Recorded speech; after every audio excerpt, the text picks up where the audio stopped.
Good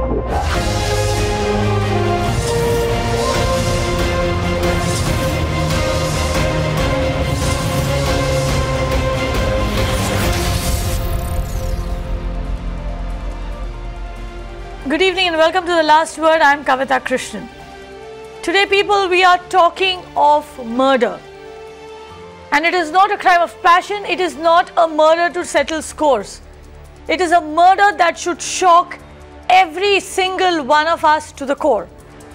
We are talking of the murder of Siddharth Sanghvi, Malabar Hill resident, father of a 4-year-old, banker on the rise.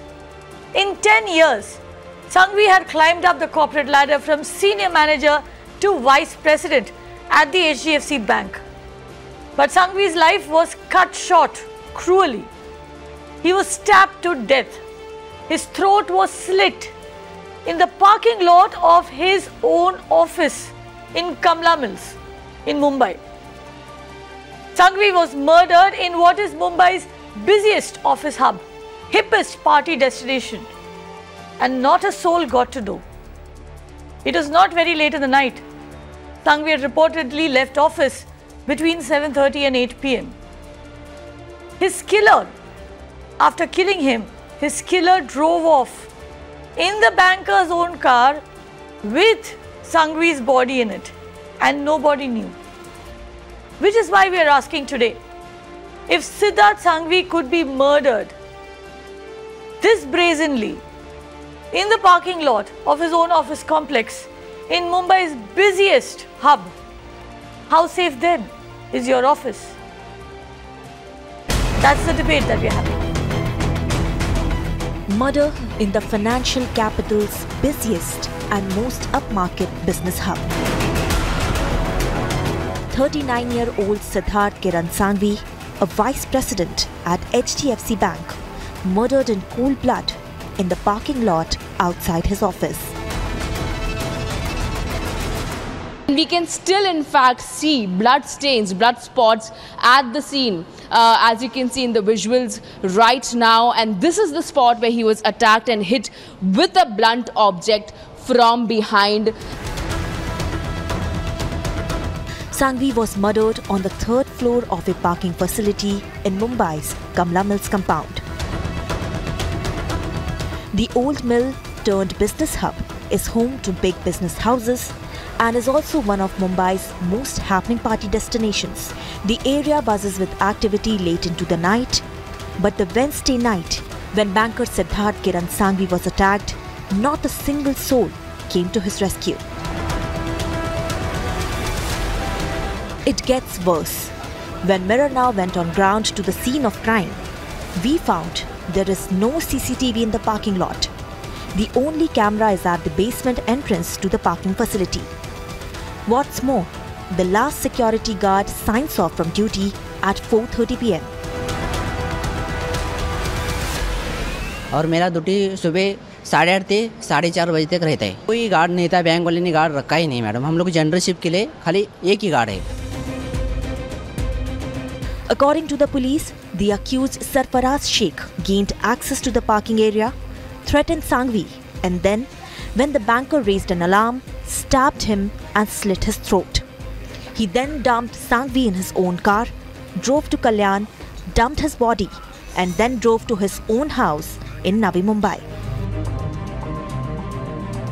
Police claim Sheikh has admitted to killing Siddharth Sanghvi only for money.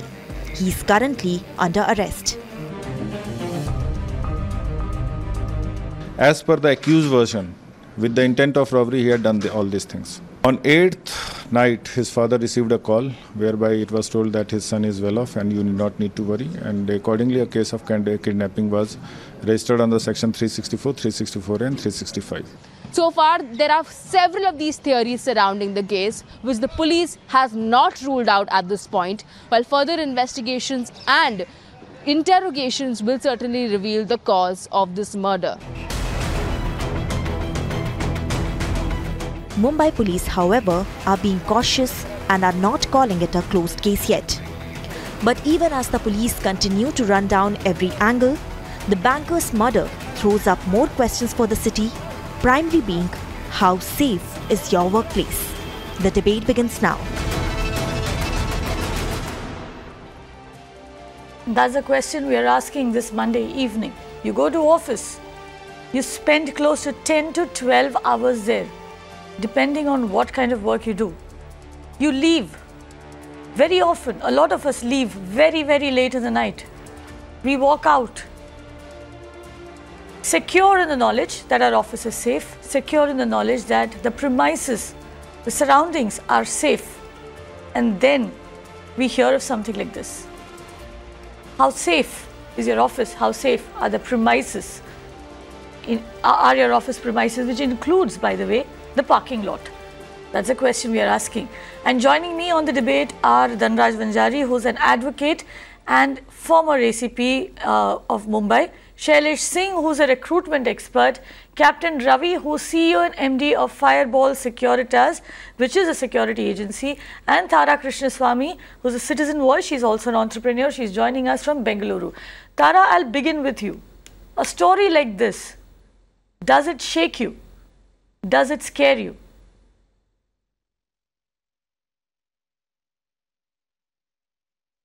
Crime is always extremely scary, and when it happens in a place where you spend hours and hours and probably years of your life, whether it is near your home, near your work, it is extremely scary. And you always wonder, a few days after you hear this, you're sort of looking over your shoulder and wondering how safe really the streets and the places that you're accustomed to are.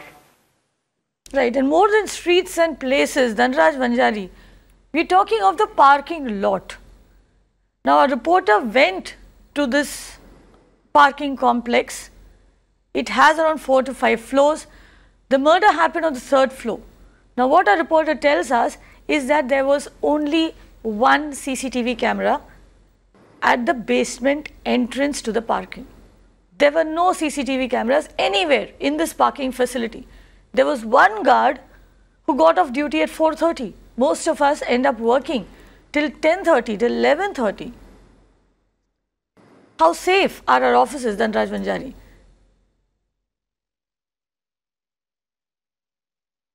Definitely, looking into this scenario, I would say the office premises should have been better guarded. But as it is seems from the fact of the case, this is not a simple case of any extortion leading to murder, or something has been taken ransom and then it is been murder. It seems to be a matter of contract killing and a conspiracy. And when it is so, then the killer must have been tutored, or he might have been chosen the place knowingly that there is no CCTV coverage on 3rd floor. There is only one security guard, that too in the general shift daytime. In night there is, after evening perhaps, no security guard is there. And the selection of the place, why Mr. Sanghvi was attacked at that place, the selection of the place itself is a part of conspiracy. Right now it seems like that. Now police has to dig out through their proper and meticulous, very sincere investigation, each and every piece of evidence connecting this thing and at whose behest he was killed. There are certain rumors, as we are listening on various channels today in a whole day, that there is a conspiracy, there is some woman angle, maybe some banking transactions. Such a high ranking officer might be having some key decisions to be made, or might be having some key information at whose disposal somebody might would have come in trouble. Internal office politics also can be added into it. So nowadays it is not sure what is causing a safety to a person. If such conspiracy has been hatched and they select the place like parking lot where no CCTV coverage is there, and the accused, the conspirators know it, and that's why they have selected this place. It's a matter of quite a deep investigation according to me, Kavita. Right. In fact, Captain Ravi, you run a security agency. Now, this is what our reporter tells us, and she's a lay person. She went over there, she checked, she couldn't find any CCTV cameras. She found one security guard who told her that I'm here till 4:30. Those are the very obvious lapses.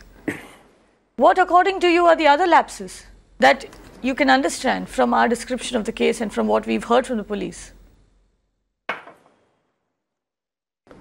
Yeah, thanks, Kavita. Firstly, my condolences to Mr. Siddharth's family for this loss. Well, I will go to a little different direction here.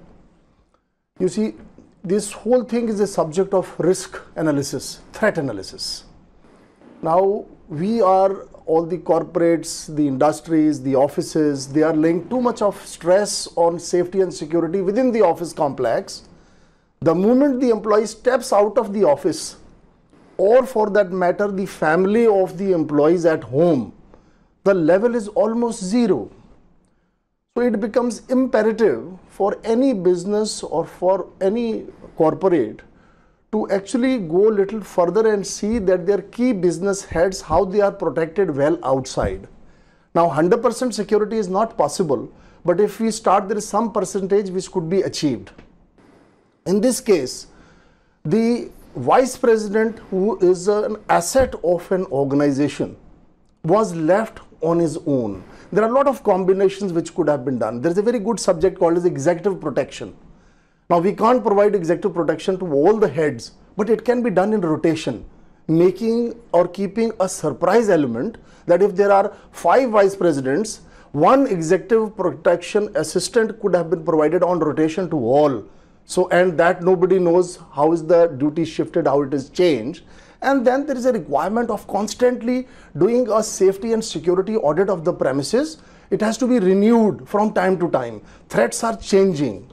And it is a common thing that as you protect yourself more, the opponent increases the ability more. This is like an anti-tank weapon and a better tank. It keeps going on and on. But here is a cost of life. Here is a cost of asset to an organization. It's a colossal loss to the organization, and then it affects the morale of the organization.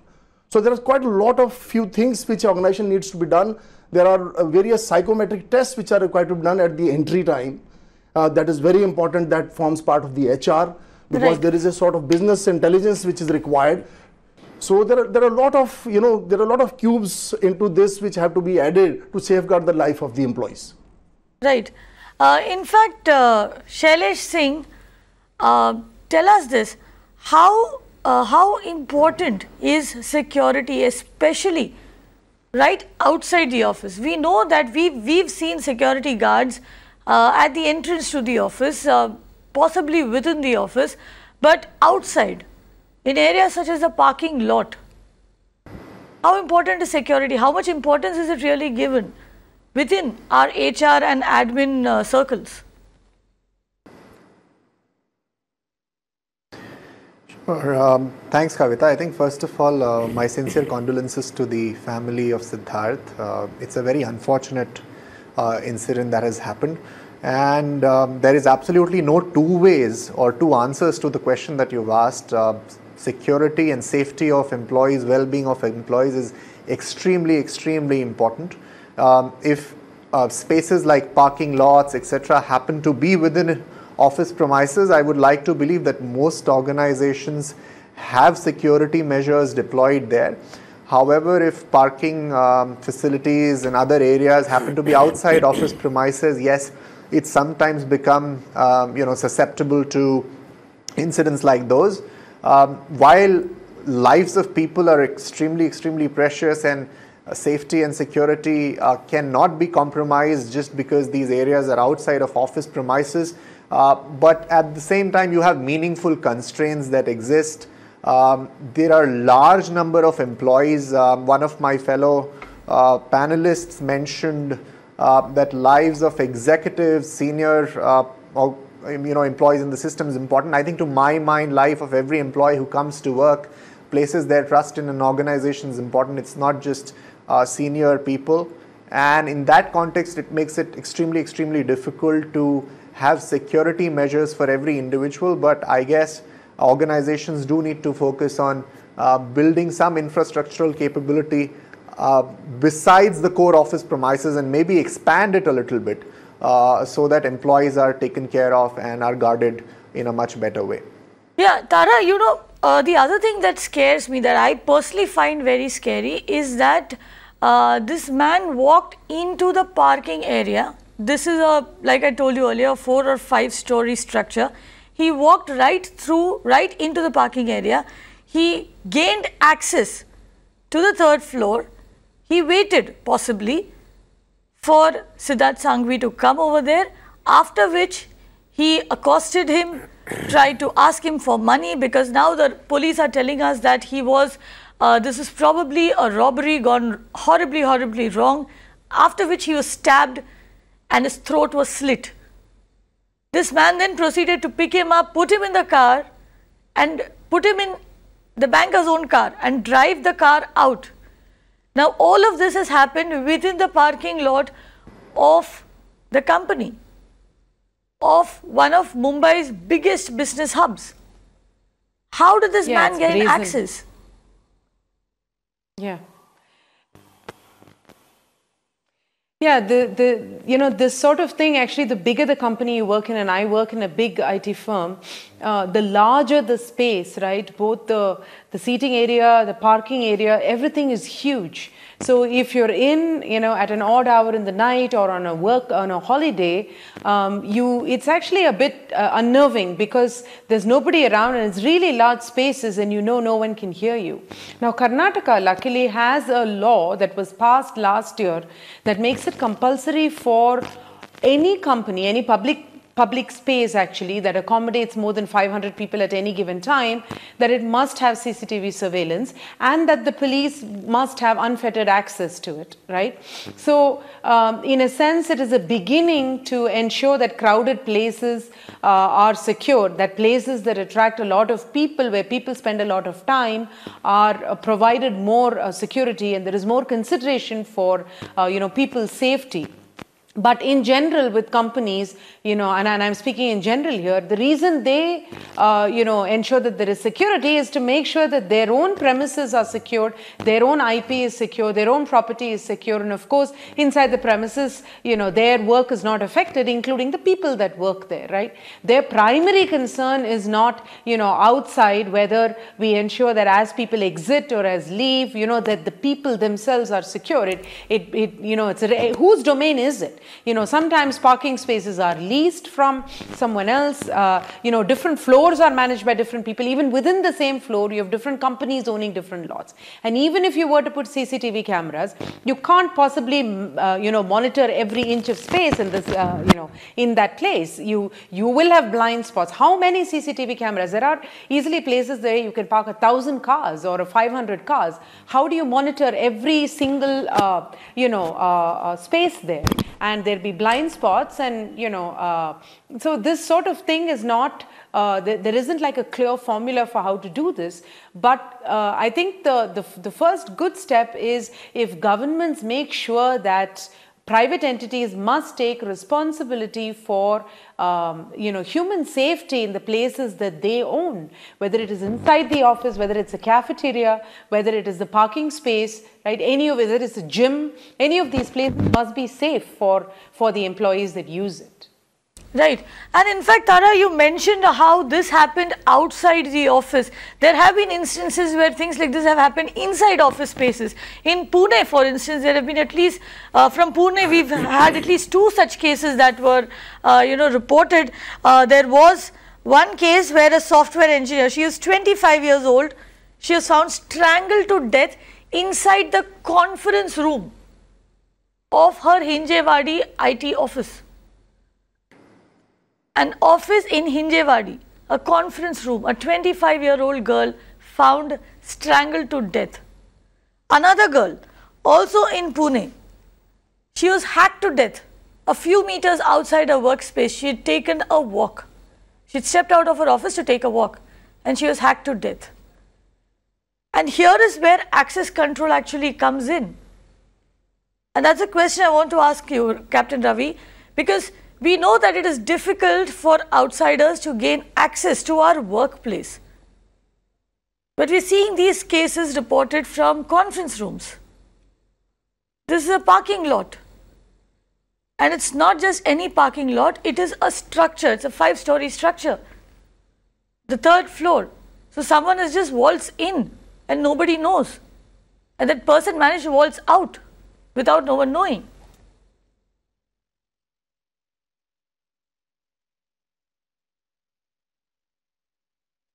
Captain Ravi? Yes, I can hear you. Yeah. Well, as I told earlier, that there is a constant requirement to carry out a risk audit, a risk analysis from time to time. There are three main stakeholders here. One is the individual, the employee himself or herself.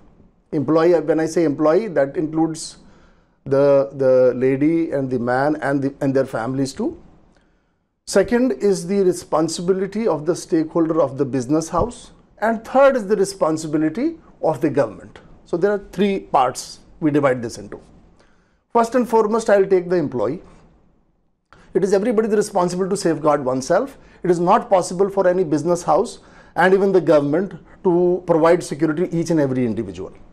So what do we do? How do we sensitize our employees? Like for example, in our office, we ensure that there are a lot of ladies working. We provide them with pepper spray. We provide them with taser torches. And is that legal? Captain Ravi, is that legal? How to protect themselves. Captain Ravi, yes. Are pepper sprays and taser yes. Are they legal? They can be carried on the body. Okay. Taser torches. Yes, they are. They can be taken on torches. They are available. You can buy them on Amazon and they can be delivered to your home. Not taser batons, but taser torches, yes. Now, this is very important, sensitizing the children. Sensitizing the children at home as to how to pick up a phone call, knowing the numbers of the drivers and the conductors of the bus. You know, it has to go to that level also, because anything which is affecting the safety and security of the children at home will affect the employee in the workplace as well. Second comes the responsibility of the company. Yes, this was a sheer a lapse on part of routine security audits which were not carried out, CCTV not existing. Those CCTV would not have saved the life, but it is an investigative tool where the whole incident could have been recorded. And third comes the government, when the open areas, what are the steps taken by the police, the proactive cases. Right, but my question here, right, Captain Ravi, I get where you're going with this, but my question here, Shailesh Singh, is how much importance do our companies actually give to security, right, outside the office premises, like for instance parking lots like these? Is that the last thing on their mind? No, Kavita, I think before we respond to that question, it's important to understand that there are three reasons for which any such incident could happen. One is that you as an individual carry a personal animosity outside, and that leads to an incident while you're moving out of office, etc. I don't think organizations could exercise a lot of control there. The other is incident that could simply happen because of robbery, etc. I would like to believe that in office premises such incidents wouldn't happen because we don't really carry a lot of valuables to office. We don't bring cash, jewelry, etc. So to believe that the intent of an incident could be robbery is very, very difficult. I think to my mind the most important and third element is if somebody carries a personal animosity within the organization, and that could lead to an unwanted incident. And I think for that organizations are cognizant. There are enough employee safety and well-being policies at large organizations. Organizations are even going beyond that to take care of a healthy work-life balance for employees, so that factors like stress and several psychological disorders don't lead to such behaviors. And beside that, I think within office premises, there are CCTV cameras. I'm yet to come across an organization that doesn't have measures like CCTV cameras, guards, and several other safety processes or systems to ensure that such incidents do not happen.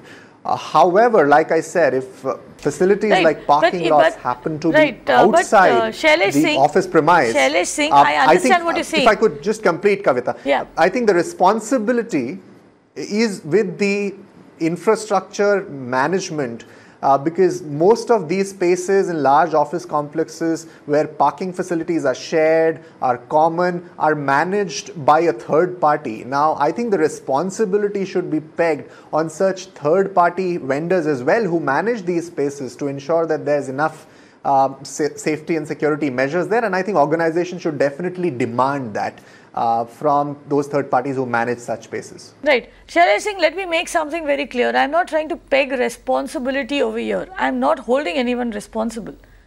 What I am asking, what I am trying to say over here is that this could be anyone.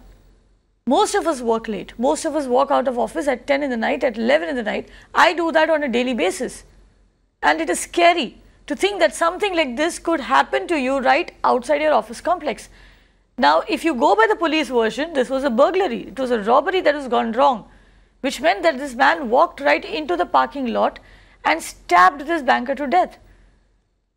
And you were talking earlier about how companies are responsible and that there is CCTV coverage. We accept all of that. But like Tara pointed out, it does not make one feel very safe, especially if you're working in an office which is big, which is huge. Tara?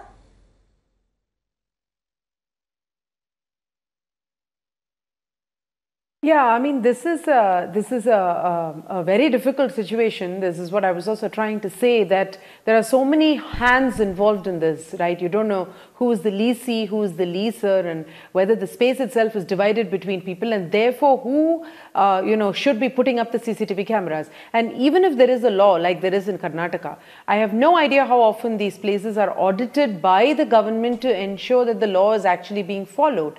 So if they don't actually put up the cameras or employ enough security, and there should be a sense of how much security one needs to employ for these places. I don't know if it goes down to that detail and whether anyone at all audits these places to make sure that that happens. I find it very difficult to believe that that is happening because there's fundamental issues everywhere that you see. There are lots of places where, like bus stands, right? And bus stands here have multi-storied parking spaces, right? I have never seen, they are absolutely dark. There isn't even lighting, leave alone. So where's the question of CCTV cameras when there is no light at all, right? So they are dingy. So in situations like this, even if you were to have the law, and even if whether companies try to comply with it, how do you check that without an order? It all boils down to the effectiveness of law enforcement. It is known that CCTV cameras themselves are not a deterrent and therefore are not going to increase safety. What did somebody else mentioned on this, somebody who's an expert, that they're really an investigative tool. So crime world over doesn't change because of CCTV cameras that are put up in a certain place or not. People just find the blind spot and do the crime around that. So that itself is not a deterrent. So what is a deterrent? The surety that law enforcement is going to catch up with you, right? That you will have to pay for the crime. That is a deterrent, right? If you know for certain that you will get caught, which seems to me that is finally where the buck stops, and that is what is not happening in India, right? There is no guarantee of getting caught, and the chance that you will get caught is not that high, and that is the reason why there is this sense of lack of safety, even in urban areas, even in crowded places, where we feel that we are not safe, even just outside our offices.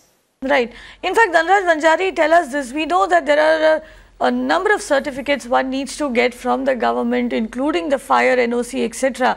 When you set up a building, especially a commercial building. What about basic things like people security? Is the police even involved? Is the police called in or asked for an opinion?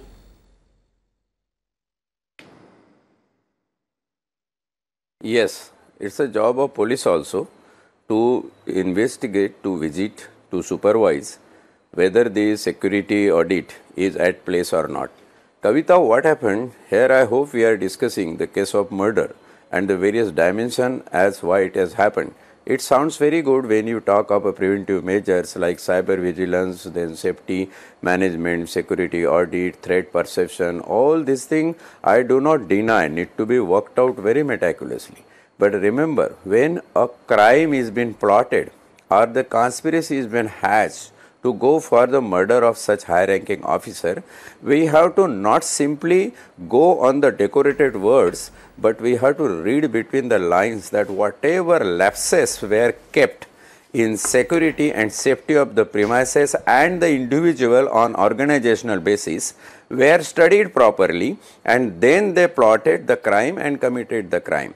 Now, answering this crime on a very larger scale in a broader fashion, it sounds very simple. Like this security management was not there, police is responsible, law and order situation is responsible, management is responsible, building management, organizational vigilance department, what they were doing. It sounds good on that level. But you see, here we are discussing a crime that is a murder of a vice president of HDFC Bank. Now, coming to that, we need to concentrate on different angles. That the accused, as it sounds very foolish on the face of it, that Sarfaraz Sheikh, who just came, slit his this thing and throat and asked for 35,000, it apparently seems like making some extortion oriented murder, which my experience as 35 years police officer, I am telling you, that must be a whitewash or a covering of the story of the real crime.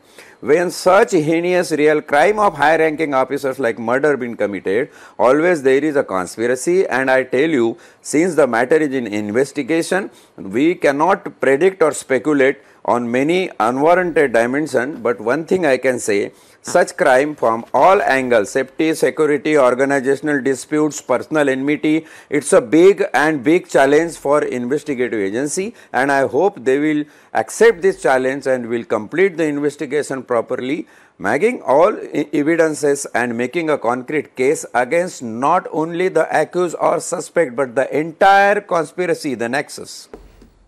Right. In fact, we've got viewers who are calling in now. Vinod Kamble has called in from Mumbai. Vinod, what is your take on this? Is this something that makes you feel unsafe? Hello ma'am, मैं मुंबई से बोल रहा हूँ. मुंबई में common man भी safe नहीं है, कोई बिजनेसमैन सेफ नहीं है. सिर्फ सीसीटीवी लगाने से कुछ फायदा नहीं है, उसके लिए सेफ्टी भी होनी चाहिए. जी नहीं विनोद जी, आप ऐसे क्यों कह रहे हैं? आपको लगता है कि हमारे ऑफिसेज जो है जहां पर हम घंटों तक काम करते हैं कहीं ना कहीं असुरक्षित है? हाँ, मैं यही मानता हूँ कि सिर्फ सीसीटीवी लगाने से कोई फायदा नहीं है. उसका जो सर्विलेंस सिस्टम है, पेट्रोलिंग होनी चाहिए. पुलिस डिपार्टमेंट की या जो संबंधित डिपार्टमेंट है उनकी पेट्रोलिंग कंटिन्यू होनी चाहिए. और जो महामार्ग है, नेशनल हाईवे है, वहाँ पे भी पेट्रोलिंग होनी चाहिए. कोई भी गाड़ी खड़ी होती है तो उसको खड़ा न करने के लिए सख्त ताकीद दी जाए. जी विनोद, बहुत बहुत शुक्रिया. In fact, Captain Ravi, that is the other thing, and Tara also referred to it when she was describing how offices are on weekends or on holidays, and how parking lots are. The fact that they are typically poorly lit, there isn't enough lighting, there aren't enough security guards. CCTV cameras, of course, like she pointed out, may not be possible to cover every inch of the parking lot. But the very fact that it's a place that is not properly lit, is that itself a security risk? And is that something that can be easily, for that matter, solved? Yeah, absolutely, Kavita. It is a matter of security risk. And how do we mitigate the risk? The risk can be mitigated by constantly going back again and again on security and risk audits, analyze the threats and work on them, improve them. The lights will go dim, the cameras will go faulty, the CCTV recorders will go faulty, the guards will sleep. How do we change the system? We change the system by checking it time and again. But I will again go back to the individual. When we go out of the house, what do we wish our near and dear ones? Be safe. How are we safe? How do we ensure that we are safe, our families are safe, and our workplace is safe? The responsibility starts from the individual oneself. How we are standing on our balcony and we are talking about our business plans, about our route, about our vacation. So we are sitting in the car, we are talking about lot of things which are confidential in nature, which should not be heard by a driver. We are going inside, we are speaking in the offices, in the reception, where the people who should not be listening to certain information, they are hearing about it. So what routes are we taking? Do we come out of the house take one route, go north, turn south, and that is the route we are taking, so that somebody is observing and somebody can follow us. So the responsibility of saving the own life, that boils down to us first. Then comes the company, then comes the government. So this sensitization, this education so-called, the training so-called, that is required to be given, that the business house must invest in the employees, because the employees get disturbed due to their families or something happens to them, then the whole thing goes for a six. So I would again say that to keep oneself safe, the buck starts at home. What route we are taking, what kind of driver we are using, what kind of car we are using, where do we park it, are we parking at the same place or we are changing. There has to be a level of surprise maintained all the time. Right. Because please remember, this is for all the employees working. One mistake will cost you your life. So if you want your company to help you, the government to help you, firstly help yourself, reach them, ask them, give the feedbacks. That is how this has to be worked out. Because we have to safeguard ourselves, safeguard our colleagues, and those who are seniors. Now a vice president should have taken care of the security of all his employees as well. And so it is sad that he lost his life. But Right. here the responsibility starts with the individual oneself. Right. I have with me on the phone line Bijon Mishra, who's an activist. Mr. Mishra, thank you for joining us. What do you have to say about this murder that happened in an office parking lot? Is this something that all of us should be worried about, considering that we spend a huge part of our day in our offices? You see, our laws are outdated in our country. They are not deterrent. Our laws don't punish the culprit. It's very cumbersome, it's very, kind of long drawn. Right. Bijon Mishra, we'll need to connect with you again. We have a very bad line over there. We'll connect with you in a bit.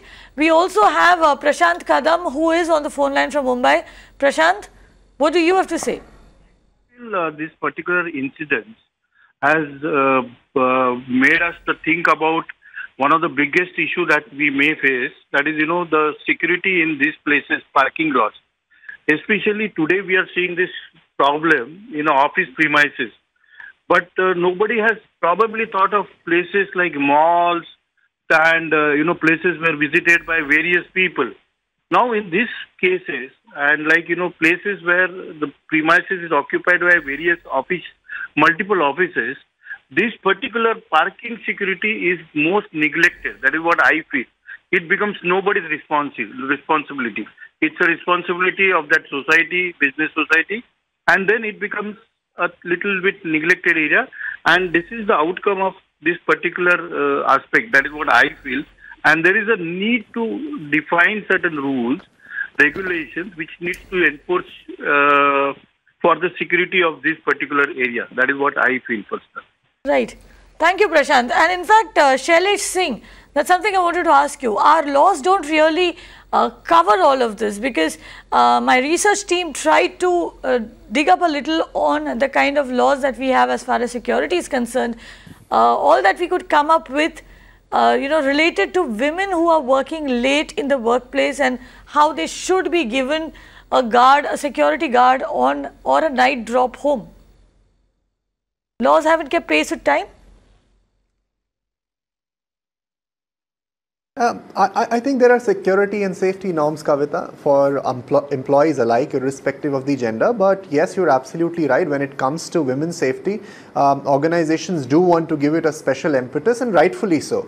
But if I was to take the definition of law beside the organization and the policies within the organization, I tend to agree with you. I think on one hand, we don't allow commercial businesses to operate in residential areas, and we lead to incidents like stealing, etc. happening. But then there are complexes like Kamla Mills compound, where the incident has happened, where business and life in general flourishes together. Anybody could walk in the compound, walk out of the compound without a check, and that is the cause of worry. I mean, if I'm going to my office, I'd like to believe that anybody who's got access to come in or go out has got it monitored, and not anybody can just walk in and walk out of that compound. And I think that's where law and order needs to step in public administration needs to step in and create spaces where if people are going to work, you don't have a environment where anybody is walking in and walking out, and we create those boundaries for workplaces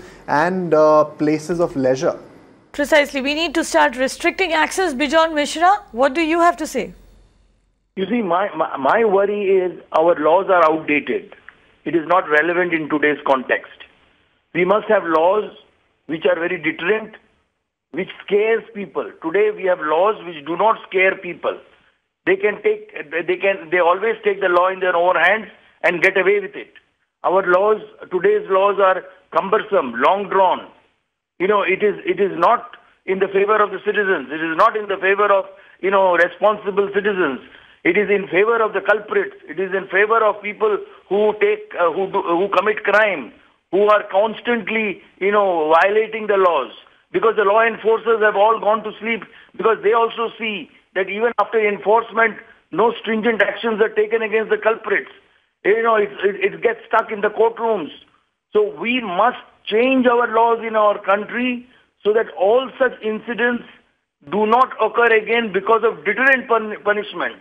All such murderers should be, put to, gallows, should be given life imprisonment and, death sentence. Right. Then only the fear will come. Otherwise, people will continue doing all these, activities which are not in favor of the citizens. They will take law in their own hand and criminal activity will flourish in our country. Right, Bijon Mishra. Thank you very much for joining us, and thank you to all our panelists as well.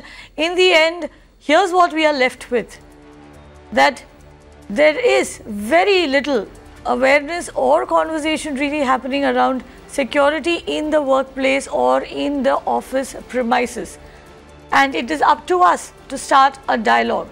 What we can do is that when we leave office, and especially if we are leaving alone late in the night, we try to leave with a buddy, a friend.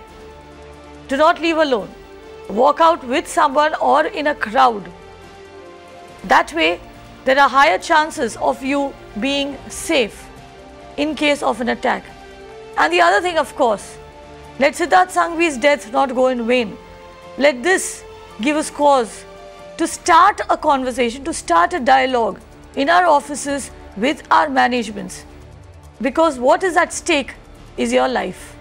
The office, after all, is your second home. You give everything to secure your home. Take that first step, talk to your office management, begin a dialogue on why it is necessary to secure your second home. Thank you for watching. Stay with us. We'll be back with some news.